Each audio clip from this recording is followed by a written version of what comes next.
Hey friends, what's up? Ash here with Gents. Hope that you're having an awesome day. Today I want to talk to you about some 10 out of 10 masterpiece fragrances. 15 of them to be exact, niche and designer. These are fragrances that I personally think are fantastic. Some of the best fragrances in their field or their style, or just fragrances that I really like to wear. So let's jump into it, guys. Let's check these out.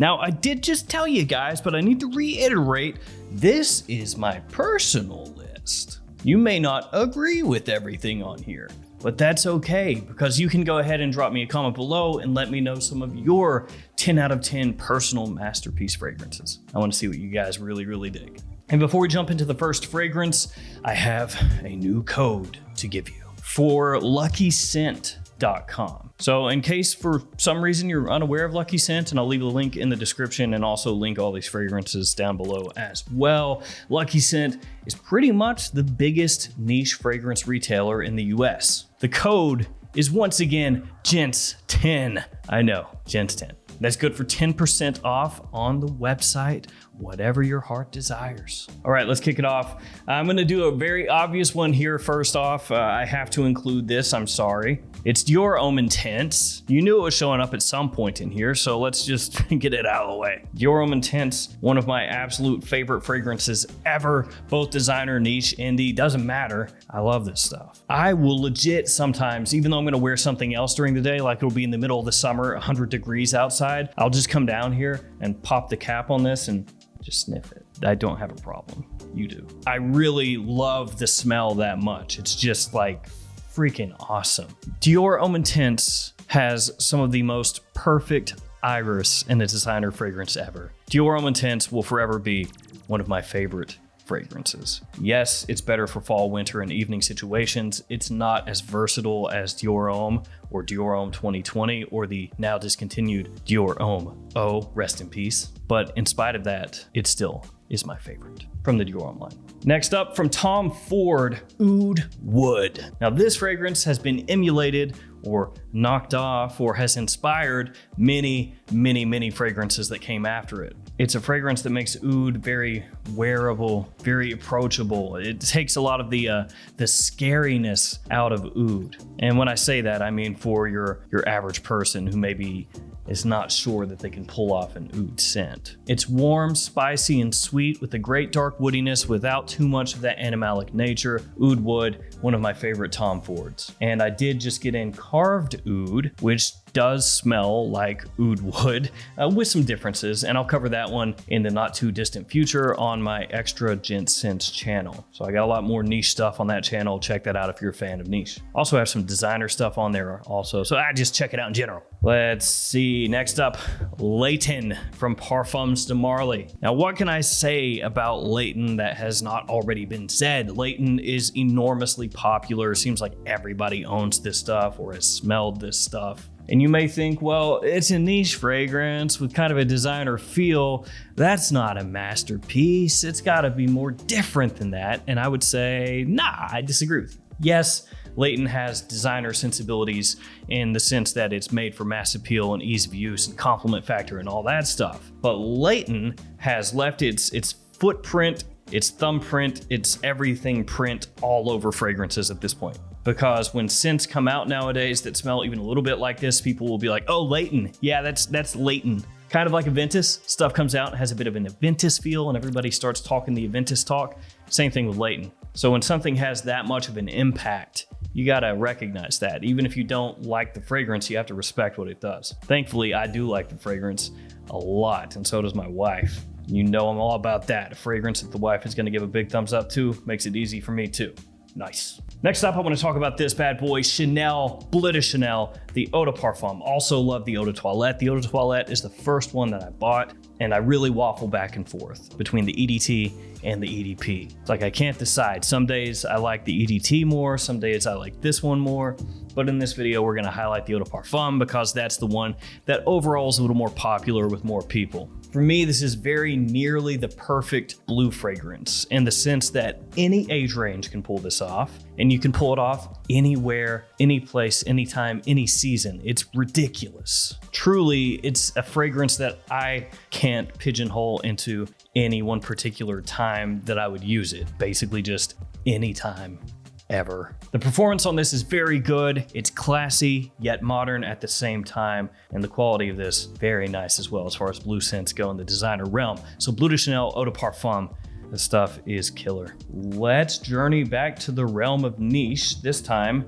with Xerjoff's Naxos. Mine is nice and finely aged, like a fine wine. Look at the coloration on that. Comes in a different bottle style, which actually I prefer the new bottle style of these as compared to the old one. Some of you out there will disagree with me on that. And this one, a really, really fine tobacco fragrance. It's just the right amount of sweetness. Some people might say it goes a little too far, a little too sweet, but I don't think so. And for a time, people said that this was essentially like a higher end niche version of Pure Havane by Mugler. Man, Pure Havane, pure malt.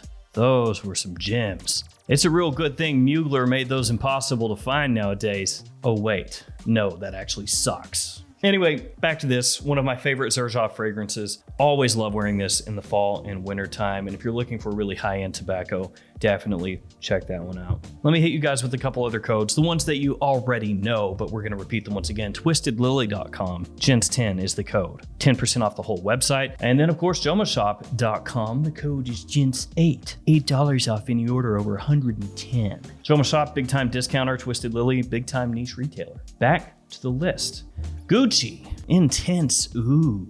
This is pricey, very pricey for a Gucci, but the quality is there. Man, this stuff is absolutely on fire. It smells a bit like Black Afghano by Nasamato, but I would say even more wearable, maybe even smoother, while still having huge performance. This stuff will last you forever when you spray it on. Obviously, the type of fragrance that's going to appeal more to fragrance aficionado types. This is not the Gucci that you're gonna find sitting next to Gucci Guilty in your local Sephora inside of JCPenney's, but the quality here is so much higher than most of the other stuff that they put out. All right, back to niche we go with Nishane's Sultan Vetiver. I have spoken about this fragrance over and over and over and over again. You have gotten tired of hearing about it, and yet you will hear about it once again. Obviously, Vetiver is the name of the game here. It's the name of the fragrance, and it has multiple different types of vetiver in here, which really tickles my fancy.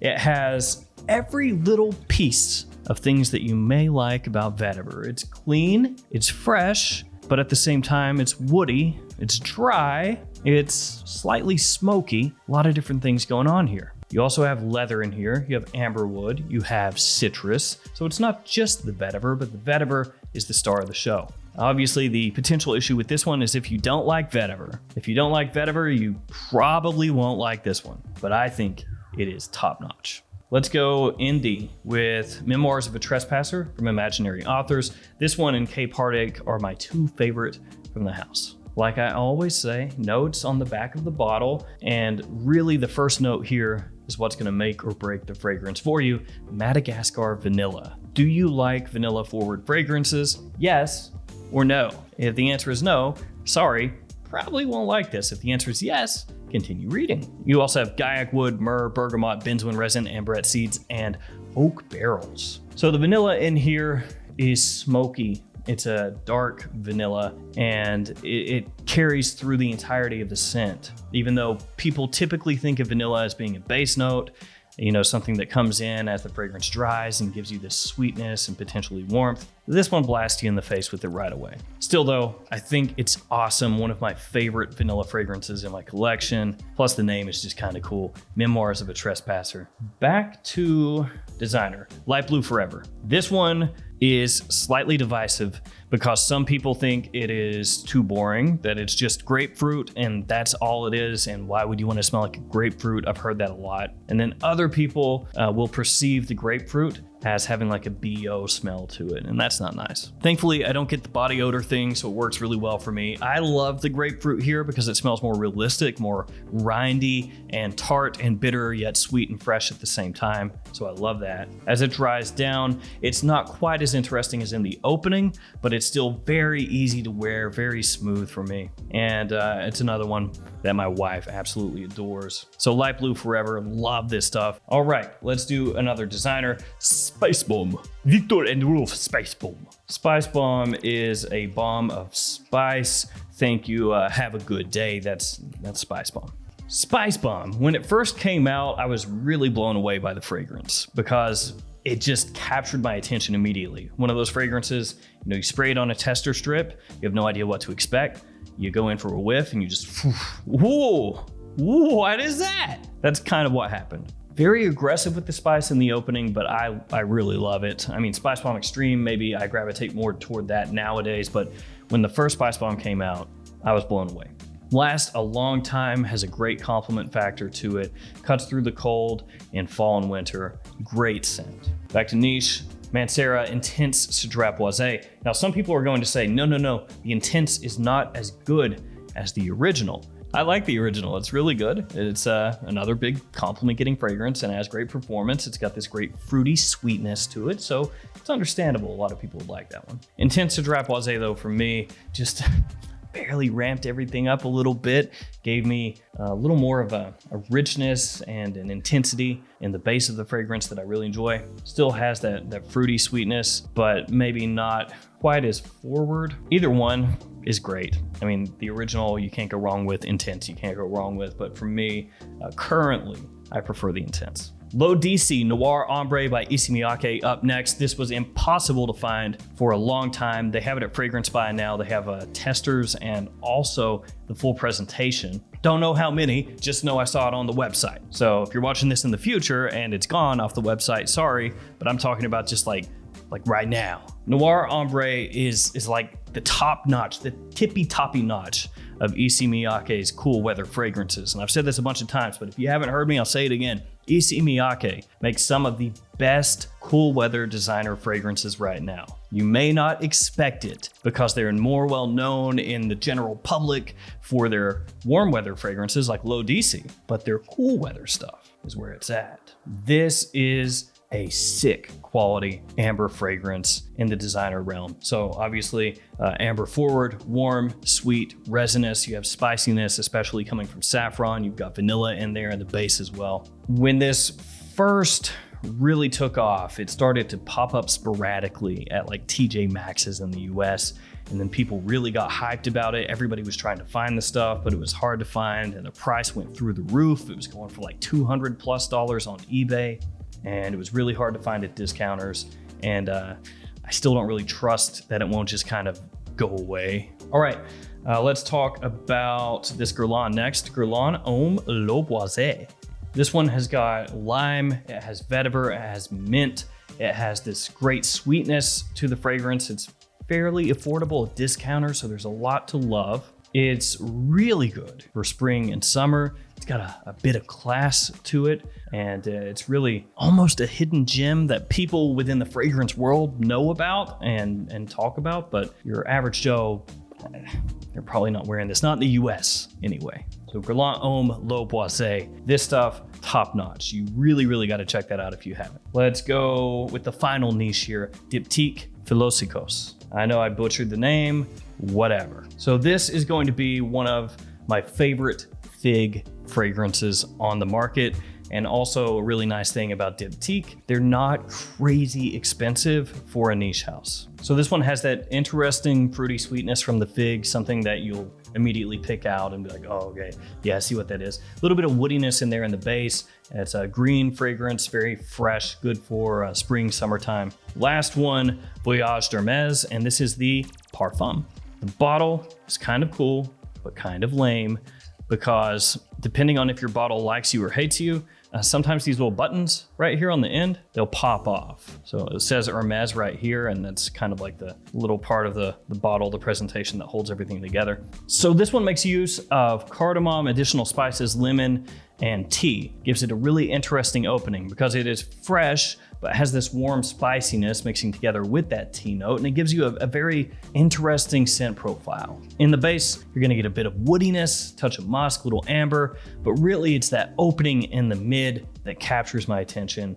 I love the way this stuff smells. And it's another one that has a great classiness to it. So it has this maturity to it, but it doesn't smell dated. Criminally overlooked, really, because when it comes to Hermes, at least the men's fragrances, everybody talks Terre d'Hermes. I mean, I do, and H24, which I don't like a lot, but this one doesn't get mentioned all that much. All right, guys, that will do it for me. Like I said earlier, hit me in the comments below. Let me know some of your 10 out of 10 scents. Thank you for hanging with me. Thanks for your support. Stay safe out there, guys. See you tomorrow with another fragrance video. See you later.